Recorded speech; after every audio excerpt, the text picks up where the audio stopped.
Есікті құлыптап кеткен. Солтүстікте 5 жасар қыз тірілей жанып кетті. Өрт салдарынан 5 жасар қыз бала бақилық болды. Бұл туралы Мәлім.кз сайты хабарлайды. Алдын ала мәліметке сәйкес 18 қаңтар күні кешке ауылдағы 2 пәтерлі тұрғын үйлердің бірінде 33 жастағы әйел, 31 жастағы ер адам және олардың 5 жасар қызы тұрған. Бұл отбасы қолайсыз санаттағы тіркеуде болған. Ересектер пешті жағып, үйден шығып кеткен кезде баланы жалғыз қалдырып, есікті сыртынан құлыптап кеткен айтылды. Көршілердің сөзінше, қыз бала бұрында жиі жалғыз қалатын болыпты. Өрт шыққан сәтте үй толықтай отқа оранып, шатыры опырылып түскен.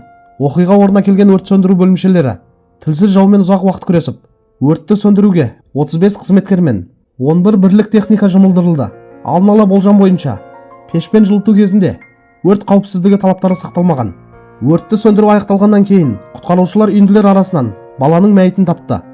Аталған дерек бойынша қылмыстық іс қозғалды.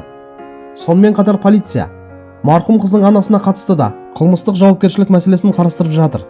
Айта кетейік, өрттің кесірінен осы үйдің 2-ші пәтерінде тұрған көршілер де баспанасыз қалған. Қадірлі көрермендер, бұл жаңалықты оқығанда жүрек сыздамай қоймайды екен. 5 жасар баланың осындай жағдайда көз жұмуы үлкен қасірет. Бұнда ең алдымен бір отбасын, бір ананы ғана емес, жалпы қоғамды ойландыруы тиіс мәселе бар. Қолайсыз жағдайда өмір сүріп жатқан отбасылардың тағдыры, олардың күнделікті қауіпсіздігі көбіне назардан тыс қалып жатады. Пешпен жылынатын үйлерде өрт қаупі жоғары екенін бәріміз білеміз. Бірақ тұрмыстың ауырлығы кейде адамдарды салғырттыққа итермелейді. Бұл ақталу емес, бірақ жағдайдың күрделілігін түсінуге тырысқан дұрыс. Меніңше бұндай жағдайда бірден айыптауға емес, алдын алу шараларына көбірек мән беру керек.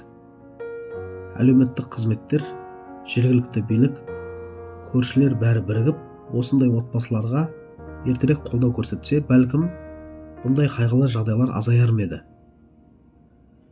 Баланың өмірі ең үлкен құндылық. Бұл оқиға баршамызға немқұрайлы болмауды, көріп тұрып көз жұма қарамауды еске салатындай.